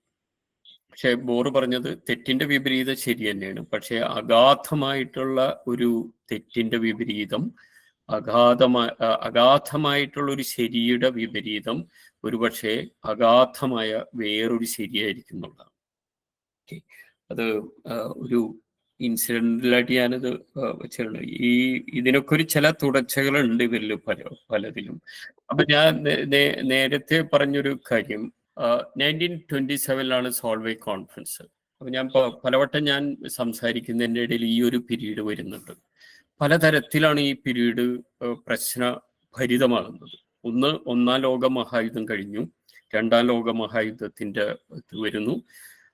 പല നിലക്കും വേറൊരർത്ഥത്തിൽ ലോകം അസാധാരണമായ നിരാശ ബാധിച്ചിട്ടുള്ള സമയമാണ്. അതേസമയം തന്നെ സയൻസിൻ്റെ ഉള്ളിലും വലിയ ക്വാണ്ടം മെക്കാനിക്സ് വന്നിട്ട് വലിയ സംശയങ്ങൾ വരികയാണ്. നമ്മൾ നേരത്തെ സൂചിപ്പിച്ച പോലെ എല്ലാ സാധനങ്ങളും മാത്സിൻ്റെ ഉള്ളിൽ കൂടെ കാണിക്കുന്നു. ഒരു നേരെ നമുക്കൊരു ഫിസിക്കൽ നേരെ മനുഷ്യന് പെട്ടെന്ന് മനസ്സിലാക്കാൻ പറ്റുന്ന തരത്തിലുള്ള ഒന്നും സയൻസിൽ ഇത് വളരെ സങ്കീർണമായിട്ടുള്ള കാര്യങ്ങളായിട്ട് മാറുന്നു. ഓക്കെ, അപ്പോൾ ഇപ്പോൾ ഉദാഹരണത്തിന് ആ സമയത്താണ് നമ്മൾ പറയുന്നത് ഈ ഒരു അനിശ്ചിതത്വ സിദ്ധാന്തം ഹെയ്സൻബർഗിന്റെ വരുന്നത്. അതേപോലെയാണ് ഇലക്ട്രോൺ എന്ന് പറയുന്ന ഒരു സാധനത്തിന് നമുക്ക് പാർട്ടിക്കിളിന്റെ നേച്ചറും ഉണ്ട്. അതായത് ഒരു മാറ്റർ പോലുള്ള ദ്രവ്യം പോലുള്ള ഒരു സ്വഭാവവും ഉണ്ട്, തരംഗത്തിന്റെ സ്വഭാവവും ഉണ്ട്.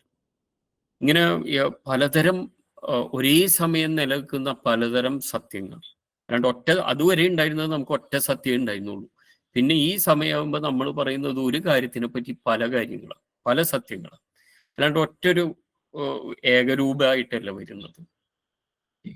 അപ്പൊ ഈ ഫോട്ടോ വളരെ ഇൻട്രസ്റ്റിംഗ് ആയിട്ടുള്ള ഒരു ഫോട്ടോ ആണ്. ബോറും ഐൻസ്റ്റീനും ഒരുമിച്ചിരിക്കുന്നതാണ്.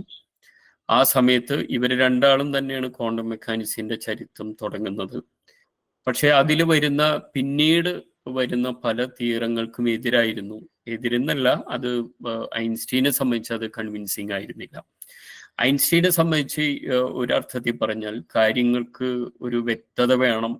ഇത്തരത്തിൽ വളരെ ദുരൂഹമായ സങ്കീർണമായിട്ടുള്ള സാധനങ്ങൾ ആയിരിക്കില്ല പ്രകൃതിയുടെ സ്വഭാവം എന്നാണ് ഐൻസ്റ്റീൻ ഉറച്ചു വിശ്വസിച്ചിരുന്നത്. അതുകൊണ്ടാണ് ഐൻസ്റ്റീൻ പറയുന്നത് ദൈവം ഒരിക്കലും ചൂത് കളിക്കില്ല. അപ്പോൾ ബോർ അതിന് പറയുന്ന മറുപടി, ദൈവം എന്ത് ചെയ്യണമെന്ന് don't tell God what he can and he cannot do, അത് ദൈവത്തിനോട് പറയേണ്ട എന്നുള്ളതാണ്.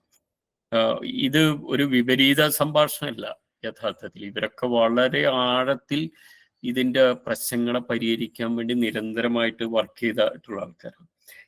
ഈ ചിത്രവും വളരെ പ്രധാനപ്പെട്ട ഒരു ചിത്രമാണ്. ഇതിന്റെ ഒരു അന്നത്തെ ഒരു അവസ്ഥ പറയാൻ വേണ്ടിയിട്ട് ഞാൻ പറഞ്ഞു. ഇപ്പൊ 1927 ഈ ഒരു കോൺഫറൻസ്, ഈ ചിത്രം നെറ്റിൽ കിട്ടും. ഇന്ന് നമ്മളെ നിത്യജീവിതത്തിൽ ഉപയോഗിക്കുന്ന എല്ലാ കാര്യങ്ങൾക്കും അടിസ്ഥാനമായിട്ടുള്ള നിയമങ്ങൾ ഉണ്ടാക്കിയ എല്ലാ മനുഷ്യരും, മിക്കവാറും മനുഷ്യരെ ഈ ഫോട്ടോയിൽ കാണാൻ പറ്റും. ഒറ്റ സ്ത്രീനെ നമ്മൾ കാണുള്ളൂ, മേരി ക്യൂറി ഉണ്ടാവും, അതിൻ്റെ ഇപ്പുറം പ്ലാങ്ക്, ഐൻസ്റ്റീൻ, ലെബ്നീസ്, എല്ലാവരും, ഹെയ്സൻബർഗ്, ഷ്രോഡിഞ്ചർ, ഡിറാക്, അങ്ങനെ എല്ലാ ആൾക്കാരും ഈ ഒറ്റ ഫോട്ടോയിൽ കാണാം. അങ്ങനത്തെ ഒരു ഫോട്ടോ വളരെ അപൂർവമാണ്. ചിലപ്പോൾ അതിനു മുമ്പ് അങ്ങനെ ഒരു ഫോട്ടോ ഉണ്ടായിരിക്കും ഇതിൽ മാത്രം. സ്കൂൾ ഓഫ് ഏഥൻസ്, റാഫേലിന്റെ ഒരു പെയിന്റിംഗ് ആണ്. ഈ ചിത്രവും നമുക്ക് നെറ്റിൽ, ഈ ചിത്രം അത്ര തിരിയില്ല. ഇതില് പൈത്തഗോറസ്, യൂക്ലിഡ്, അരാക്കമെനിഡ്, നമ്മൾ ആദ്യത്തെ സയന്റിസ്റ്റ് തുടങ്ങി അന്ന് വരെയുള്ള ഈ 16-ാം നൂറ്റാണ്ട് വരെയുള്ള എല്ലാ, ആദ്യത്തെ ക്ലോക്ക് കണ്ടുപിടിച്ച ആള്, ആദ്യത്തെ മാപ്പ് കണ്ടുപിടിച്ച ആള്, എല്ലാം പ്ലാറ്റോ, അരിസ്റ്റോട്ടിൽ. നടുവിൽ നടന്നു വരുന്ന രണ്ടുപേര് പ്ലാറ്റോ, അരിസ്റ്റോട്ടിലാണ്.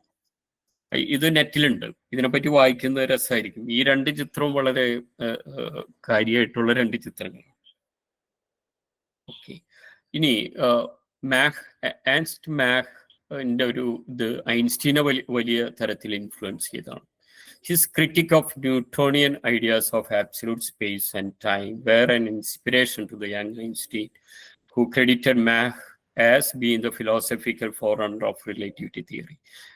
ഐൻസ്റ്റീൻ ഗുരുവായിട്ട് ചിലപ്പോൾ പേഴ്സണൽ ലെറ്ററിൽ തന്നെ പറഞ്ഞിട്ടുള്ള ആളാണ് മാഖ്. ഈ ന്യൂട്ടോണിയൻ അല്ലെങ്കിൽ തിയറിയിലൊക്കെ ഉള്ള കേവലമായിട്ടുള്ള സ്ഥലം, കേവലമായിട്ടുള്ള സമയം, അത് ശരിയല്ല എന്ന് വളരെ ആദ്യമേ പറയുന്നു. മനുഷ്യന്റെ അനുഭവത്തിന് പ്രാധാന്യം ഉണ്ടെന്നുള്ളതാണ്. അതാണ് ഇപ്പൊ റിലേറ്റിവിറ്റി തിയറിയിൽ നമ്മൾ ഒരുപാട് നിരീക്ഷകന്മാരെ കാണും. നിങ്ങൾ മൂവ് ചെയ്യുന്നുണ്ടോ, നിരീക്ഷകന്റെ അവസ്ഥ കൂടി കണക്കിലെടുത്തിട്ടാണ് നിങ്ങൾ വേഗതയായാലും യാഥാർത്ഥ്യം എന്താണെന്ന് പറയുന്നത്. അപ്പൊ അങ്ങനെ ഒരു നിരീക്ഷകനെ ഉൾപ്പെടുത്തുന്നത് ഇവരൊക്കെ ഫിലോസഫേഴ്സ് ആണ്. ഇവർ പറഞ്ഞ കാര്യങ്ങൾ സയൻസിനെ ഇൻഫ്ലുവൻസ് ചെയ്തിട്ടുണ്ട്. അപ്പൊ പല വഴി കൂടെ തന്നെ ഇത് സയൻസുകാർ മാത്രം ഉണ്ടാക്കിയ സാധനമല്ലത്. അവിടെ ഇവിടെ ആ സമയത്ത് ന്യൂട്ടന്റെ തിയറി വരുന്ന ഇപ്പോഴും ന്യൂട്ടന്റെ തിയറികൾ ലോകത്തിന് ഒരു തരത്തിൽ പറഞ്ഞാൽ ലോകത്തിന് ഉണ്ടാക്കിയിട്ടുണ്ട്, പുതിയൊരു ലോകത്തിന്, ന്യൂട്ടന്റെ ചലന നിയമങ്ങൾ. അപ്പൊ ഒരു മെഷീൻ പോലുള്ള ഒരു ക്രിയേറ്റർ മെയ്ഡ് മെഷീൻ വേൾഡ്, അതിൽ നിന്ന് ഡാർവിന്റെ തിയറി വരുമ്പോൾ പെട്ടെന്ന് വരുന്ന ഏറ്റവും വലിയ മാറ്റം എന്താണ്? അതുവരെ നിങ്ങൾ ഈ പറയുന്ന മെഷീനിൽ നിന്ന് ഒരു എവല്യൂഷണറി ആയിട്ടുള്ള നിരന്തരമായിട്ട് മാറുകയാണ് ഈ ലോകം എന്നാണ് ഡാർവിൻ പറയുന്നത്. അപ്പൊ അതുവരെ പറഞ്ഞ നമ്മുടെ സയൻസ് മുഴുവൻ മാറുകയാണ്. പെട്ടെന്ന് ഒരു ഷോക്ക് വരികയാണത് എവല്യൂഷൻ തിയറി വരുമ്പോൾ. അതുവരെ ലോകത്തിന് നമ്മൾ കാണുന്നത് ഒരു മെഷീനായിട്ടാണ്. ഇപ്പോഴും തെർമോഡൈനാമിക്സിൽ നമ്മൾ മൊത്തം പ്രപഞ്ചത്തിനെ കാണുന്നത് വെറും സ്റ്റീം എഞ്ചിനായിട്ടാണ്. അപ്പൊ നമ്മൾ ഡാർവിന്റെ തിയറി വരുമ്പോ പെട്ടെന്ന് അത് മാറുകയാണ്. അതൊരു നിരന്തരമായിട്ട് മാറുന്ന തിയറി ആയിട്ട് മാറുകയാണ്. അപ്പൊ അതാണ് പറഞ്ഞത്, relativity theory overturn the concept of absolute space and absolute movement. It has proved that classical mechanics is incapable to solve the issues in the subatomic world. 1905 ഇത് ബോൾട്സ്മാന്റെ ചിത്രമാണ്. ഈ പറയുന്ന വലിയ രീതിയിൽ ഇതിന് സൈദ്ധാന്തികമായിട്ട് ഭൗതിക ശാസ്ത്രത്തിന് ഈ അവസ്ഥയിലെത്തിക്കുന്നതിൽ വലിയ കോൺട്രിബ്യൂഷൻ നടത്തുന്നത് ബോൾട്സ്മാനാണ്. ഒരർത്ഥത്തിൽ ആറ്റുണ്ടെന്ന് സൈദ്ധാന്തികമായിട്ട് ആദ്യം പറയുന്നത് ബോൾട്സ്മാനാണ്. അപ്പൊ ഇത് ഈ ഡേറ്റ് നോക്കിക്കഴിഞ്ഞാൽ 1906. 1905 സയൻസിലെ ഏറ്റവും പ്രധാനപ്പെട്ട ഒരു ഇയർ എന്ന് നമുക്ക് പറയാവുന്നത്. എന്താ കാരണം? 1905 ഐൻസ്റ്റീൻ്റെ സ്പെഷ്യൽ റിലേറ്റിവിറ്റി, ബ്രൗണിയൻ മൂവ്മെന്റിനെ പറ്റിയുള്ള പേപ്പർ, മൂന്നാമത് ഫോട്ടോ ഇലക്ട്രിക് എഫക്റ്റിനെ പറ്റിയുള്ള 3 പേപ്പർ വരും. സയൻസിനെ മുഴുവൻ മാറ്റുന്ന ഇമ്പോർട്ടൻസ് അതിന് പലതരത്തിലുണ്ട്. ബ്രൗണിയൻ മൂവ്മെന്റ് വരുമ്പോഴാണ് ഡാൽട്ടൺ ആറ്റോമിക് തിയറി ഒക്കെ വന്നാൽ ആറ്റുണ്ടെന്ന് തെളിയിക്കുന്ന അപ്പോഴാണ്. ഫോട്ടോ ഇലക്ട്രിക് എഫക്റ്റ് വരുമ്പോഴാണ് പ്ലാങ്ക് കൊണ്ടുവരുന്ന ക്വാണ്ടം തിയറി ശരിയാണെന്ന് അവിടെ പ്രൂവ് ചെയ്യുന്നത്. പ്ലാങ്കിന് പോലും വ്യക്തമല്ലായിരുന്ന ഒരു സാധനം. പക്ഷേ ഞാൻ പറഞ്ഞു വന്നത് 1905 ഐൻസ്റ്റീൻ്റെ 3 പേപ്പറും ബേസ് ചെയ്തിരുന്ന, ഐൻസ്റ്റീൻ അതിൻ്റെ ക്രെഡിറ്റ് കൊടുത്തിരുന്ന സ്റ്റാറ്റിസ്റ്റിക്കൽ മെക്കാനിക്സിൻ്റെ സയൻറ്റിസ്റ്റ് ആയിരുന്നു ബോൾട്സ്മാൻ. പക്ഷേ ഇവര് സൈദ്ധാന്തികമായിട്ട് അതിൽ വളരെയധികം വർക്ക് ചെയ്തൊരു മനുഷ്യൻ. നമ്മൾ നേരത്തെ പറഞ്ഞ പോസിറ്റിവിസ്റ്റുകൾ ഒരർത്ഥത്തിൽ അവരെ സംബന്ധിച്ച് ഈ സൈദ്ധാന്തികമായിട്ടുള്ള പ്രഡിക്ഷൻസ് അവരെ സംബന്ധിച്ച് വലിയ കാര്യമല്ല. അപ്പോൾ ഒരു തരത്തിലും ബോൾട്സ്മാൻ അംഗീകരിക്കപ്പെട്ടില്ല. 1906 ഐൻസ്റ്റീൻ ഈ പേപ്പർ ചെയ്യുമ്പോൾ അതിൻ്റെ എല്ലാ ക്രെഡിറ്റും ബോൾട്സ്മാന് കൊടുക്കുന്നുണ്ട്. പക്ഷെ ഇന്നത്തെ പോലെ പേപ്പറുകളൊന്നും ആരും അങ്ങോട്ടും ഇങ്ങോട്ടും കാണുന്നില്ലല്ലോ. അപ്പൊ അതിൻ്റെ ഒരു നിരാശയിലും ബാക്കി പല കാരണങ്ങളിലും ആണ് ഈ ദിവസം സെപ്റ്റംബർ 5, 1906 ബോൾട്സ്മാൻ സൂയിസൈഡ് ചെയ്യുന്നത്. ഈ സമയത്ത് ഇപ്പൊ ഒരു പുസ്തകത്തിന്റെ ചട്ടയാണ് ഞാൻ ഇട്ടിട്ടുള്ളത്, വേർ ഈസ് സയൻസ് ഗോയിങ്. ഇത് മാക്സ് പ്ലാങ്ക് എഴുതിയിട്ടുള്ള പുസ്തകമാണ്. ഇതിന്റെ ഇൻട്രഡക്ഷൻ ഐൻസ്റ്റീൻ ആണ്. അതായത് 1900 പ്ലാങ്ക് ആണല്ലോ ക്വാണ്ടം മെക്കാനിക്സ് തുടങ്ങുന്നത്. ആ സമയത്ത് പലതരത്തില് ഈ ലോകത്തില് ഈ 1-ാം ലോക മഹായുദ്ധം വരുന്നു, പലതരത്തിലുള്ള പ്രശ്നങ്ങൾ വരുന്ന ഒരു സമയത്താണ് എന്താണ് സയൻസിൻ്റെ ഉള്ളിൽ ആന്തരികമായിട്ട് ഇത്തരം ഇത് സൈദ്ധാന്തികമായിട്ട് എന്താണ് റിയാലിറ്റി, യാഥാർത്ഥ്യം? നിങ്ങൾ മാത്സിൻ്റെ ഉള്ളിൽ കൂടെ കാണുന്നതാണോ യഥാർത്ഥം? ഇത് ശരിയായ വഴിയാണോ? അല്ലെങ്കിൽ നിങ്ങളുടെ അനുഭവത്തിൻ്റെ ഉള്ളിൽ കൂടി ഉള്ളിൽ കൂടെ പോകുന്നതാണോ? അങ്ങനെയുള്ളൊരു സയൻസ് നമ്മൾ ഇനിയും വീണ്ടും റിവൈവ് ചെയ്തെടുക്കണോ? അത് സയൻസിൻ്റെ ഉള്ളിൽ ആന്തരികമായിട്ടുള്ള പ്രശ്നം. മറിച്ച് ലോകത്താണെങ്കിൽ അതിനേക്കാൾ വലിയ ഭീകരമായിട്ടുള്ള ദുരന്തപരമായിട്ടുള്ള ഒരു കാലായിരുന്നു അത്. അപ്പോഴാണ് പ്ലാങ്ക് ഈ പുസ്തകം എഴുതുന്നത്, വേർ ഈസ് സയൻസ് ഗോയിങ്. ഇവിടെ ഒരു പേര് ഞാൻ നേരത്തെ സൂചിപ്പിച്ച പോലെ ഈ പ്രസന്റേഷന്റെ പല ഭാഗങ്ങൾക്കും വിജയകുമാർ സാറിന്റെ വിജയകുമാർ ശാസ്ത്രത്തിന്റെ ജ്ഞാനശാസ്ത്രം എന്ന് പറയുന്ന പുസ്തകത്തിൽ നിന്ന് വായിച്ചെടുത്തിട്ടുള്ള പല കാര്യങ്ങളുണ്ട്. വേറെ പലത് ഇതേപോലെ തന്നെ ഞാൻ നേരത്തെ ഇപ്പൊ ഷിനോദായാലും ഷീജു ഒക്കെ വായിച്ചതിന്റെ കാര്യങ്ങൾ ഇതിലുണ്ടാവും. ഇപ്പൊ ഈ ക്രിസ്റ്റഫർ കോഡ്വെൽ 1937 സ്പാനിഷ് സിവിൽ വാറിൽ മരിച്ച ഒരു മാർക്സിസ്റ്റ് ആയിരുന്നു. ആകെ ഒരു 30 വയസ്സ് വരെ ജീവിച്ചോന്ന് സംശയമാണ്. പക്ഷേ കോഡ്വെൽ എഴുതിയിട്ടുള്ള തീസിസുകൾ, പുസ്തകങ്ങൾ, ക്രൈസിസ് ഇൻ ഫിസിക്സ് എന്നൊക്കെ പറയുന്നത് നമുക്ക് അത്ഭുതത്തോടെ അതിനെ നോക്കിക്കാണാൻ പറ്റും. ആ ഒരു വിമർശന പദ്ധതിനെ നമുക്ക് അങ്ങനെ കാണാൻ പറ്റും. The crisis in physics established the subject object dichotomy as the fundamental error in bourgeoisie philosophy and informed the bourgeoisie philosopher and scientist of philosophical instability of bourgeoisie society. അതായത് സയൻസിന്റെ ഉള്ളിൽ ഈ വന്ന ആന്തരികമായ പ്രശ്നം നിങ്ങൾ എങ്ങനെയാണ് ഇതിൻ്റെ ഉള്ളിലേക്ക്, അത് പിന്നീട് ഇപ്പൊ ഈ ലൈസൻകോ കോൺട്രവേഴ്സി എന്നൊക്കെ പറഞ്ഞ് പിന്നീട് റഷ്യയിൽ വന്നു. ഇപ്പൊ ജീൻ ഉണ്ടെന്നുള്ളത് റഷ്യയിൽ ആദ്യകാലത്ത് അംഗീകരിക്കപ്പെട്ടില്ല. അത് ഇതിൻ്റെ ഒരു നെഗറ്റീവായിട്ടുള്ള അവസ്ഥയുണ്ട് അതിൽ, ഈ കോഡ്വെല്ലൊക്കെ പറഞ്ഞതിൻ്റെ. പക്ഷെ കോഡ്വെല്ലാണ് ആദ്യം പറയുന്ന ഒരു കാര്യം, ഇത് മുഴുവൻ തള്ളിക്കളയാൻ പറ്റില്ല. ഈ നിങ്ങൾ സയൻസിന്റെ ഉള്ളിൽ കാണുന്ന ഇതൊരു മുതലാളിത്ത സമൂഹത്തിന്റെ ക്രൈസിസും കൂടിയാണ്. അതിൻ്റെ ഉള്ളിൽ നിന്നാണ് ഇതിൻ്റെ ഉത്ഭവം. ഇതിങ്ങനെ പറഞ്ഞു പോവല്ല ചെയ്യുന്നത് കേട്ടോ. അത് വളരെ കൃത്യമായിട്ട് സയൻസിന്റെ ഉള്ളിൽ എന്തുകൊണ്ടൊരു നിർണയവാദം, ഈ ഡിറ്റർമിനിസം എന്ന് പറയുന്നത് എന്തുകൊണ്ടാണ്, ഇവിടെ നിന്ന് തുടങ്ങിക്കഴിഞ്ഞാൽ അവിടെ തന്നെ അവസാനിക്കുന്നുള്ളൊരു നിർണയവാദം സയൻസിൻ്റെ ഉള്ളിൽ നമ്മൾ കൊണ്ടു നടക്കുന്നത്, അതിപ്പോഴും നമ്മൾ ആലോചിക്കേണ്ടതാണ്. അതാണ് ഞാൻ ആദ്യം പറഞ്ഞത്. നമ്മളൊക്കെ എന്താണ് സയൻസ് എന്നുള്ളതിനെ പറ്റിയിട്ട് നമ്മൾ നന്നായി ചിന്തിക്കണം. നമ്മൾ ഏത് തരം സയൻസിനെയാണ് നമ്മൾ പറയുന്നത്. അങ്ങനെ പറയുമ്പോൾ ഇപ്പൊ കോഡ്വെല്ലിന്റെ വിമർശനം എന്താ, സയൻസിനെ നിങ്ങൾ നിരന്തരമായിട്ട് വികസിക്കുന്ന അല്ലെങ്കിൽ നിരന്തരമായിട്ട് മാറിക്കൊണ്ടിരിക്കുന്ന പ്രപഞ്ചത്തിനെ പറ്റിയിട്ട് നമ്മൾ അതിലൊരു ആയിത്തീരലുണ്ട്, ഒരു പ്രോസസ്സ് പോലെയാണ് അതിനെടുക്കേണ്ടത്, ഒരു പ്രൊഡക്റ്റ് എന്നുള്ളതിനേക്കാളേറെ. അപ്പൊ അവിടെ നമ്മൾ നിരന്തരമായിട്ട് സംശയിക്കുന്ന, സന്ദേഹം ഉണ്ടാക്കുന്ന, അതുകൊണ്ട് തന്നെ നിരന്തരമായിട്ട് നവീകരിക്കുന്ന ഒരു ജ്ഞാന പദ്ധതിയായിട്ട് വേണം സയൻസിനെ എടുക്കാൻ. അത്തരൊരു ഒരു പല തരത്തിലുള്ള ഒരു ബഹുലത ഉള്ള ഒരു തരം തന്നെയായിട്ട് വേണം ഇന്നത്തെ അവസ്ഥയിൽ നമ്മൾ ഫിലോസഫി ആയാലും സോഷ്യൽ സ്റ്റഡീസും സയൻസിനെ പറ്റി ഒരുപാട് കാര്യങ്ങൾ അത്രയും നമുക്ക് ഇങ്ങോട്ട് പറഞ്ഞു തന്നിട്ടുണ്ട്. അപ്പൊ അത് സയൻസും കേൾക്കേണ്ട, സയൻസിൻ്റെ ഉള്ളിൽ പ്രവർത്തിക്കുന്നവരും കേൾക്കേണ്ട ബാധ്യതയുണ്ട്. അത്തരം അറിവുകൾ പലപ്പോഴും ഇവിടെ സംഭവിക്കുന്നതാണ്, നമ്മൾ നേരത്തെ സൂചിപ്പിച്ച പോലെ സയൻസിനെ പറ്റിയുള്ള ചിന്ത നമുക്ക് നമ്മളെ സംസാരത്തിൽ ഒരിക്കലും വരുന്നില്ല.